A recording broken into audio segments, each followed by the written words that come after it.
Your idea of the suburbs is about to be turned on its head. The sleepy, low-key, quiet neighborhoods you usually associate with suburbs is not what you're going to find in this video. Beach life, 300 days of sun per year, year-round outdoor activities, endless entertainment, food from around the world, some of the best dining in the city, top schools, and all the amenities you can ever imagine. These are just some of the reasons why these cities in this video made it to the top 5 suburbs in Los Angeles according to niche.com. These top ranking cities in Los Angeles are truly unique, and you're about to see why in this video. Now keep in mind while we're going through this video that each and one of these neighborhoods is actually its own city, its own entity within the county of Los Angeles, which means they all have their own school districts, they have their own police department, fire departments, their own local city governments. So keep that in mind as we go through because they are not your typical neighborhoods. All right, the top ranking #1 suburb in Los Angeles is Santa Monica according to niche.com, and this is no surprise, especially to all the locals that live in Los Angeles, and you that have not lived in Los Angeles probably have heard of Santa Monica. You've certainly seen the awesome beaches, the beach lifestyle in movies and television. Well, a lot of that holds true. It is not your typical beach town. It has the beach life, loads of entertainment, plus it is part of our Silicon Beach area, which is home to some of the biggest tech companies in the world. Google, Snapchat, Beats Electronics, and so much more. So Santa Monica is more than just your beach town. It also has a big business district, a lot of tech, and a lot of people moving here because of the tech industry. So let's get into what makes Santa Monica so special. I kind of alluded to it before. Let's start off with the beach because that is one of the biggest draws. We have expansive beaches, wide sandy beaches that have volleyball courts, beautiful bike path that runs from Santa Monica all the way south to Redondo Beach Pier, which we'll get to in a moment. And it has a workout area, and we have the ocean here, some of the best waves in Southern California right here in Santa Monica. You're going to see people sunbathing, lounging, playing soccer in the sand. You'll see celebrities here sometimes, but it is a big draw. When people think beach in Los Angeles, Santa Monica is one of the first places that people are going to go to. So you do have that really cool beach lifestyle. You can drive up and down the PCH, enjoying the coastline. Sunsets are amazing. I highly recommend taking that drive during the coast and even the early mornings just to kind of start your day. It's a beautiful, beautiful drive. Another unique aspect to Santa Monica is not only do you have the beach lifestyle, but you have easy access to some great hiking trails with some fantastic sweeping coastal views of the ocean really close by.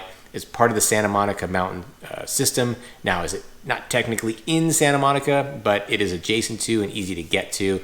You've got places like Temescal Canyon that leads to the Backbone Trail, and some of the best coastal hiking that you're going to find in Los Angeles. So you have that as well when living in Santa Monica. Now, let's talk about entertainment because there is a lot of it here in Santa Monica. We'll start off with the beach and we'll head in a little bit east. You have the Santa Monica Pier. Now, a lot of people will say this is mainly for tourists, but if you have a family, you're living here with a family, it's a great place to take your kids and spend the day because it is a unique and special pier.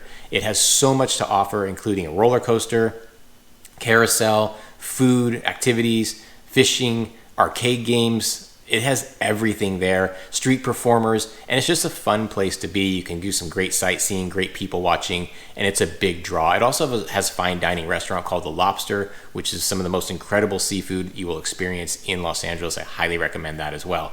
Now, just a few blocks east of the pier, Ocean Drive, you have 3rd Street Promenade, which about 3 blocks, they're enclosed off to only foot traffic, only pedestrian traffic, and is some of the best shopping, best dining, and some great entertainment. They have movie theaters along here, street performers, which is a whole lot of fun. And because we have so much sun here, pretty much it's great to go to all year round, especially for the holidays. They really deck it out. And it is a big draw for not just tourism, but for the locals because there is just so much to do. You can pretty much spend the whole day there between that, going to the beach, walking along the trails, above the coastline and the cliffs, looking over the ocean. It just has everything you can ever want. I love taking my family here. I love also going here on date nights because they've got so much entertainment with the street performers, from music, juggling, comedy act, magicians. It really encompasses kind of that LA entertainment vibe that you would expect when living in Los Angeles, but right by the beach. Outdoor dining is awesome. Almost every restaurant has that available. And again, because the weather's so great, you can do that year round. In addition, you also have Montana Avenue. Now along here, you're gonna find some of your really, really high-end shops and restaurants, kind of these chic, unique boutiques. A lot of celebrities end up going to Montana Avenue to do their shopping. Not that you got to go there because of celebrities, but you may catch one if that's what you're into. But that is another destination for entertainment. Now, of course, you also have all of your amenities in Santa Monica, everything that you can need. You really don't need to leave the city to get what you need as far as the necessities of your daily life. Now, another big draw to the city is it's very walkable, pedestrian friendly. You can bike, walk, scooter. They got scooter rentals all over the city to access everything that you would want within the suburb of Santa Monica. They also have a great farmers market scene Wednesdays and Saturdays that draws in some of the local farmers, local agriculture, which is a big draw for people. It's residents. You'll see a lot of people there. You'll run into the same people. Santa Monica is a pretty tight-knit, close community, so a lot of times you will bump into people that you know there. It's also close to Los Angeles International Airport, LAX, so if you live the jet-setting lifestyle, whether it's for entertainment or business, you are just about maybe 15, 20 minutes away from the airport, which makes it a great place to live. As a reminder, I'm Dave Fine with the Real Estate Dads, a licensed real estate agent right here in Los Angeles. My team and I help lots of people move to and relocate to Los Angeles. So make sure you reach out to the contact information below if you're thinking about making that move. If you like what you see, hit the subscribe button, tap the bell to get notified, hit the like button, comment below. Now, as popular and as famous as Santa Monica is and being such a big draw, there are a few drawbacks to living in Santa Monica. One being the traffic. It is hard to get out of Santa Monica, especially during the height of tourism season. There's a lot of people that come to the neighborhood, come to the city. And so getting out of Santa Monica can be quite challenging. That also leads into, if you're not a big fan of living in a place where big tourism population comes in during the summers and spring, then Santa Monica may not be the right place for you as well. There is a little bit of a homeless problem too. It's gotten cleaned up over the last year, but it is there. Now, with everything that Santa Monica has to offer with the beach lifestyle, the tech industry, and the walkability and the entertainment, it comes at a high price tag, a hefty one. It's one of the most expensive places to live in all of Los Angeles and actually throughout the United States. So the median price for a single family home, 3-bedroom, 2-bath, 2,000 square foot home is going to be about $3,800,000. I know that is a hefty price, but it is even more so if you're living north of Montana. That's where some of your larger homes and your larger lots are.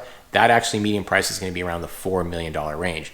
If you're living north of Montana, most expensive portions of Santa Monica. If you're living south of Pico Boulevard, it'll be a little less expensive, where the median price is in the high $2 million range. Now, condos and apartments. If that's what you're looking for, you're going to be basically looking between Montana Avenue to the north, Pico Boulevard to the south, for a median price of a condo, 2-bedroom, 1-bath, 1,300 square foot home. You're looking at about $1,200,000. I know these prices sound astronomical, and they are, but it's all relative to Los Angeles pricing. However, it is some of the most expensive pricing in LA, but that is the price you're going to pay for living in the #1 ranked suburb in Los Angeles. All right, this brings us to the #2 top ranked suburb in Los Angeles, and that is Manhattan Beach. You're actually going to see a trend here. I'll give you a spoiler alert here. 4 out of the 5 suburbs are going to be beach communities. So just have a heads up. If you're not in the beach life, you're going to have to wait till the one suburb that is not along the coast. So let's jump into Manhattan Beach, again, another coastal community. This is going to be a little bit south of Santa Monica. Now, this is located in the South Bay, which encompasses many of the beach cities in Los Angeles. So Manhattan Beach has a little bit more of a relaxed vibe than Santa Monica. It's not quite as trendy as I would say as Santa Monica. It doesn't have that tech vibe that Silicon Beach has to offer, but it is an incredible spot, a whole different type of lifestyle that a lot of people flock to, and that's why it is a big draw and ranked #2 on this list. Now, what makes Manhattan Beach so special? Well, again, you've got that beach lifestyle. This is a little bit more for people that are truly into the beach, not so much the shopping and the entertainment and the dining, although we're going to get to it. Manhattan Beach does have it all. But Manhattan Beach has some of the best surfing that you're going to come across in Southern California. They've got a major surf tournament. They're also home to one of the biggest AVP beach volleyball tournaments in the world, right there in Manhattan Beach. It is a massive draw for the community, tourists alike, and it is quite the scene. Every year it's put on there. So it's a big beach volleyball community and a big surfing community. Lots of people go to the beach if you're living in Manhattan Beach. They have a pier there. It is not anything like the Santa Monica Pier. In fact, this pier really at the end of it only has one thing there. It's the aquarium. It's a pretty small aquarium, but that's pretty much it. So if you're along the pier, it's basically just to kind of do a little bit of ocean watching, see if you can catch any sea life, maybe do some fishing. But that's all you would be doing along that pier. Now, just above the pier, just east of the pier, you have loads of restaurants, fine dining, shopping. You've got Michelin star restaurants there. as well, just like you would in Santa Monica. That's kind of where their downtown is, much like Santa Monica. The downtown portion of Manhattan Beach is along the coastline. So that's where you're gonna find most of your businesses and entertainment, and that's where people flock to when living in Manhattan Beach. You have a bike path there, as I mentioned, the bike path pretty much from Santa Monica through Redondo Beach, which is just south of Manhattan Beach.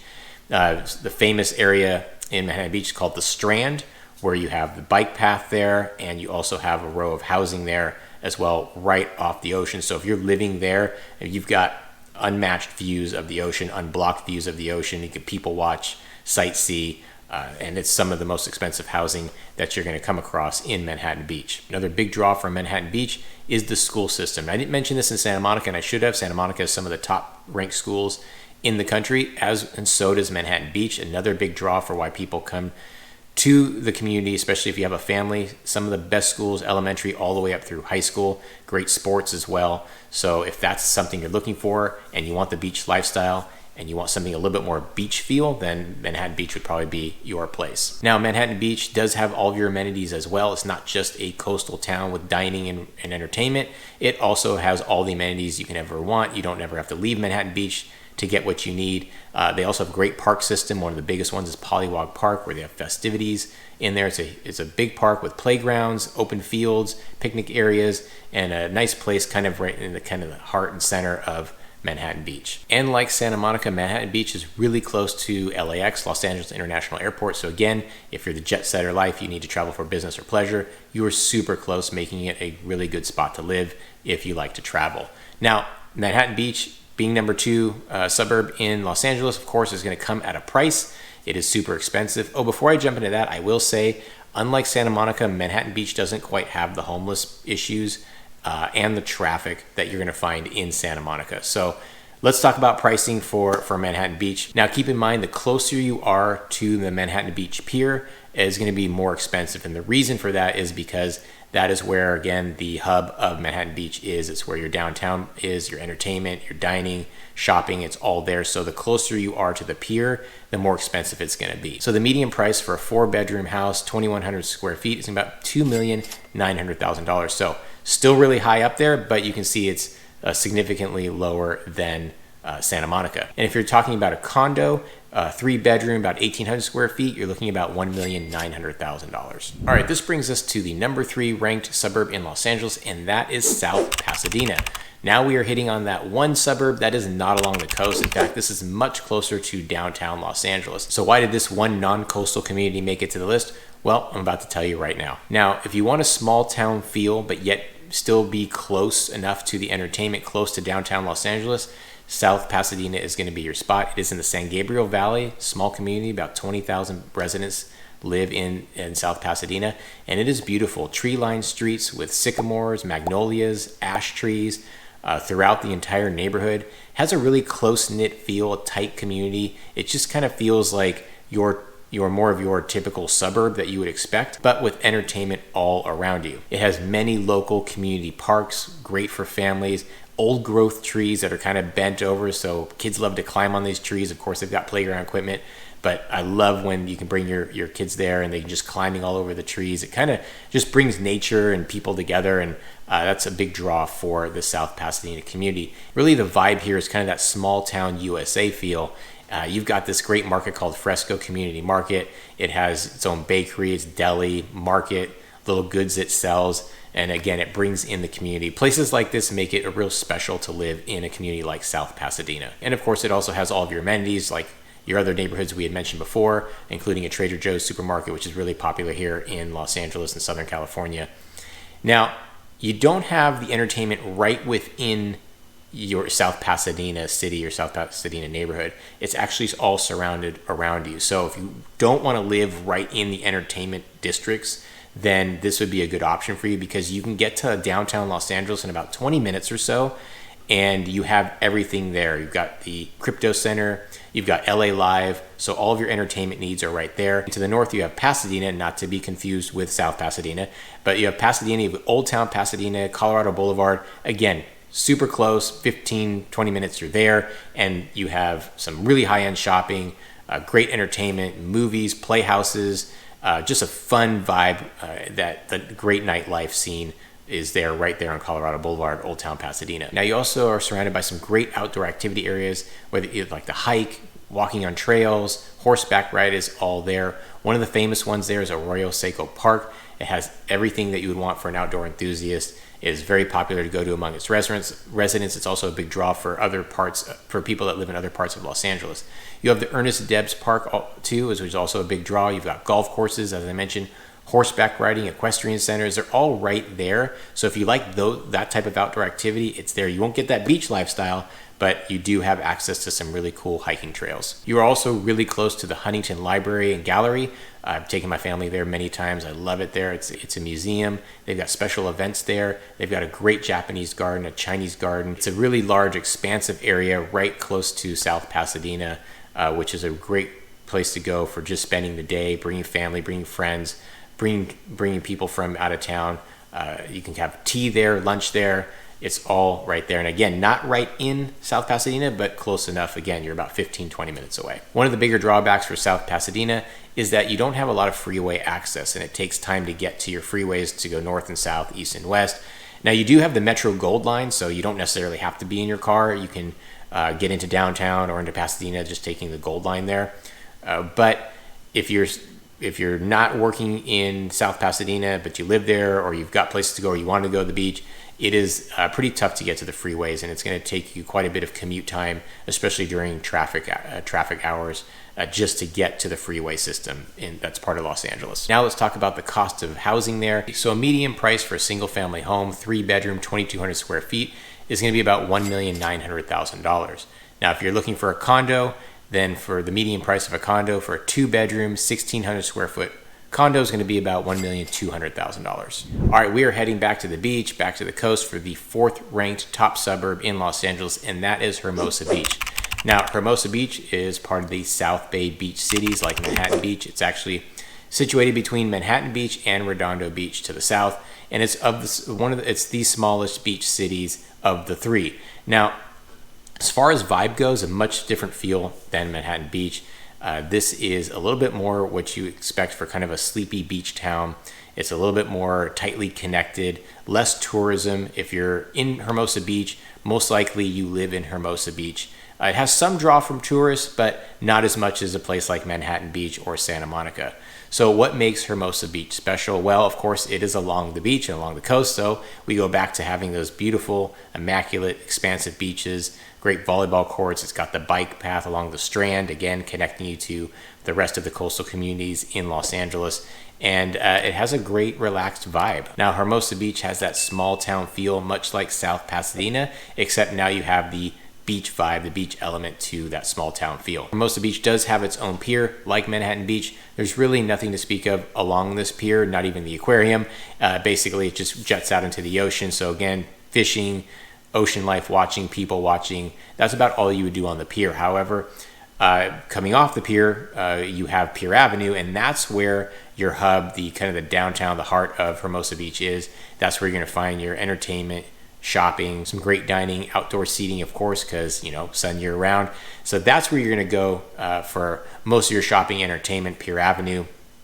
That connects to the beach and leads you off into the pier. Now, Hermosa Beach is a little bit more than just a beach community. They also have a great park system. Now, close to the beach, you also have Hermosa Valley Greenbelt, which is this nice walking trail, has some workout equipment. So you do have other options than just going along the bike path on the beach. You have this nice walking trail. You have an arts and crafts festival that happens in Hermosa Beach. That's also a pretty big draw for the community. And like the other top ranking suburbs, you also have a great school system. Now, the unique part about Hermosa Beach is the school systems go up through middle school. They don't have a high school there. So if you got a family, you've got kids at the high school age, your kids are either going to go to Manhattan Beach, the high school there in Maricosta, or in Redondo Beach to the south, which would be Redondo Union High School. So keep that in mind when you're in Hermosa Beach or living in Hermosa Beach. However, again, their grade schools and middle schools are some of the top ranking schools in Los Angeles. So again, if you want that beach feel and you want to be in a top ranking suburb in LA, and you do not want that tourist feel, you don't want the tech feel, you don't want the hustle and bustle of some of the other beach communities or other parts of Los Angeles, then Hermosa Beach would probably be more your jam or your vibe, because it is low-key, small town feel, with the beach life community. Now let's talk about cost of housing, because again, it is going to be expensive, but it's all relative when you're talking Los Angeles housing. Now for a 3-bedroom, 1,600 square foot home, the median price for a single family home is going to be $1,650,000. Now for a condo townhome, 3-bedroom, 2,400 square foot home, you're looking at about $2,150,000. Now, if you notice that the townhome and condos were actually more expensive than the single family homes, there is a reason for that. There is an explanation. Now, in Hermosa Beach and even in Redondo Beach, you have these properties which are known as 2-in-a-lots or 3-in-a-lots. And on these lots, you're going to have multiple units that are actually attached to each other. So they're technically attached townhomes, but they act and feel like single family homes. They're just as big, they're expansive. One thing you are missing is you don't get a whole lot of private outdoor space. You've got a little bit of a private yard, balcony, but that's about it. And there's 2 or 3 on these on a lot, but they're super expensive because, again, you're talking about 2,400 square feet, coastal community, beach lifestyle. It's just a different way of life. And the single family homes in Hermosa Beach tend to be a little bit smaller, so you get less space, although you do get your private yard, unlike the 2 or 3-in-a-lots. So just a heads up when you're looking to move to or live in Hermosa Beach. Last on the list, but certainly not least, number 5 ranking suburb in Los Angeles is Redondo Beach. Now, Redondo Beach is part of the South Bay, part of that beach cities strand of Manhattan Beach and Hermosa Beach. This is just south of Hermosa Beach. Now, Redondo Beach, I'd kind of explain or describe as somewhere in between Hermosa Beach and Manhattan Beach. Not physically, geographically located, but the vibe and the feel. So it's not quite as the sleepy town or the small town feel you would have in Hermosa Beach, and it's not quite as the kind of chic and eclectic high-end lifestyle that you live in Manhattan Beach. It's right there in between. Now with Redondo Beach, you're going to see the same thing with great volleyball courts, people just relaxing and hanging out at the beach, enjoying the waves, enjoying the surfing. Got the bike path along the strand there, of course, as well. What separates Redondo Beach from the other 2 beach cities is the pier itself. Now the pier is not as expansive as Santa Monica, but compared to Hermosa Beach and Manhattan Beach, there's a lot more entertainment, a lot more activities on the Redondo Beach pier. You've got food, some entertainment, some games, and a big expansive walkway where you can do some fishing and some ocean watching. You also can rent kayaks there. You can go you can get on a boat for whale watching. So a little bit more activities and involvement along the Redondo Beach pier. I used to go there all the time. I actually lived closer to Santa Monica when I lived in Mar Vista. I'd actually take the bike path. I was biking, and back in the day when rollerblades were popular, I'd rollerblade from Santa Monica all the way to Redondo Beach Pier. It was quite the trek, but totally worth it. I love Redondo Beach Pier. They've got the funnel cakes there, so good. Highly recommend it. But lots to do on the pier itself, and right there in that beach community, that beach area of Redondo Beach. Now, I will say the waters are a little bit more calm here, so not quite the surf you're going to have in Manhattan Beach or Santa Monica. But again, the beach vibe is really vibrant here at Redondo Beach. They even have a really cool kite festival in the spring, which is a sight to be seen. It's really cool to bring the family out and just kind of enjoy, sit back on the sand and see all the kites flying in the sky. It's really cool. Now, there's really no retail or dining along the beach. However, Redondo Beach is unique in that you can actually get a condo, buy a condo along the beach, where you can't really find that in Hermosa Beach or Manhattan Beach. So you do have that option there. Condo lifestyle that has ocean views, which is spectacular. Again, unique to the area. Now, I should let you know that there is a big difference between North Redondo Beach and South Redondo Beach. If you're in North Redondo Beach, you really don't have beach access. It's actually, North Redondo Beach goes behind Hermosa Beach and Manhattan Beach, so it's not really connected to the ocean. Your housing there is going to be a little less expensive. South Redondo Beach is where you're going to have more of that beach access, the beach vibe. You've got Riviera Village, which has boutique shops, some high-end restaurants, casual dining. It's all there for you, and that's the Riviera Village, which is part of southern Redondo Beach. You also have a great park along the beach called Veterans Park. It's nice that you can be in this park setting and also have that kind of beach vibe and beach feel. Again, pretty unique for Redondo Beach and the beach cities community to have that along the coast. The biggest drawback, I'd say, Redondo Beach is you don't really have great access to the freeways. It's really hard to get out of Redondo Beach if you're looking to go into downtown Los Angeles or West Los Angeles. However, it is close to Torrance, and Torrance is another city not quite along the coast. Maybe a little small portion of it, but not a beach city by any means. But Torrance has all the amenities you can ever want as well. Plus, Redondo Beach is probably the southernmost it is to me the southernmost suburb on this list, putting you closer to Orange County and Disneyland and attractions like that. Now, Redondo Beach is famous for those 2 and 3 unit lots, where again you're going to have these townhomes that act like single family homes. They just share an attached wall. You'll see 2 of these units on a property or 3, and they tend to be larger than some of your single family homes that you're going to find in Redondo Beach. So the median price for a single family home, 3-bedroom, 1,500 square feet, is going to be about $1,400,000. And for a condo, 3-bedroom, 1,700 square feet, median price is going to be about $1,350,000. So not a huge discrepancy between the single family and the condos, but again, the condos are up there. The pricing is because of those 2 and 3 unit lots, which again, technically they're townhomes, but they act and feel like single family homes. So you can see the suburbs here in Los Angeles are not like your typical suburbs. We've got coastal cities, coastal communities that make it on our top 5 list of top suburbs in Los Angeles. Definitely not your sleepy, quiet neighborhoods. The closest you're going to get to that is going to be South Pasadena. But again, there's just loads of entertainment surrounding all of these places. Big attraction for people living in Los Angeles, of course, being close to the ocean. A lot of people move here for that. They move here for the weather. The weather in all of these cities is going to be some of the best weather in the country. The one exception will be South Pasadena. It does get a lot hotter there, up into the 90s. But again, not quite as hot as you would find in places like the San Fernando Valley. So again, if you are thinking about moving to or relocating to Los Angeles, the surrounding neighborhoods, surrounding communities, make sure you reach out to us. Our team and I love helping people make the move. Reach out to the contact information below. If you've liked what you've seen here on these videos and you want more, subscribe, tap the bell to get notified, hit the like button, comment below. We love to hear from all of our audiences, whether it's making comments or asking questions. We'll be happy to answer them there.